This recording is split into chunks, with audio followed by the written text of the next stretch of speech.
Good afternoon, everybody. Dr. A back in the garden. Just want to show you a couple of somewhat weird things. I guess caladiums not weird. Caladiums are fantastic, by the way. This is a very shady area that I happen to be in. Perfect for caladiums, not so perfect for the next plant I'm going to show you, but hey, you have to work with what you have.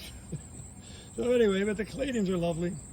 I have a ton of them in the garden because they just fill throughout the season. They're just spectacular. I got to take them in the winter or try again next year, but they're great. But the plant I really want to show you is this really cool bulb corm tuber called Eucomis, E-U-C-O-M-I-S, otherwise known as pineapple lily for obvious reasons. Those little leaves or bracts at the top, and you can see the beautiful flowers. They're just about done. I was a little late in sharing this with you.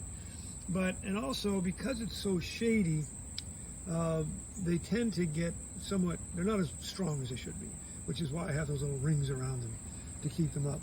The foliage itself, boy, it's lovely. Always stays green, takes up my space that I want it to take up. And even though it is too shady for it, the books will all tell you to put this in full sun, it's doing just fine. Which goes to show you that if you do what you want, the plants will adapt up to a point.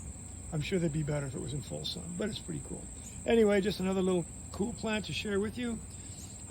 These, by the way, come with very purpley leaves, which is really quite handsome, and purple flowers. So there's a whole lot of these pineapple lilies, Eucomis. You can hopefully find them in your local shop or online.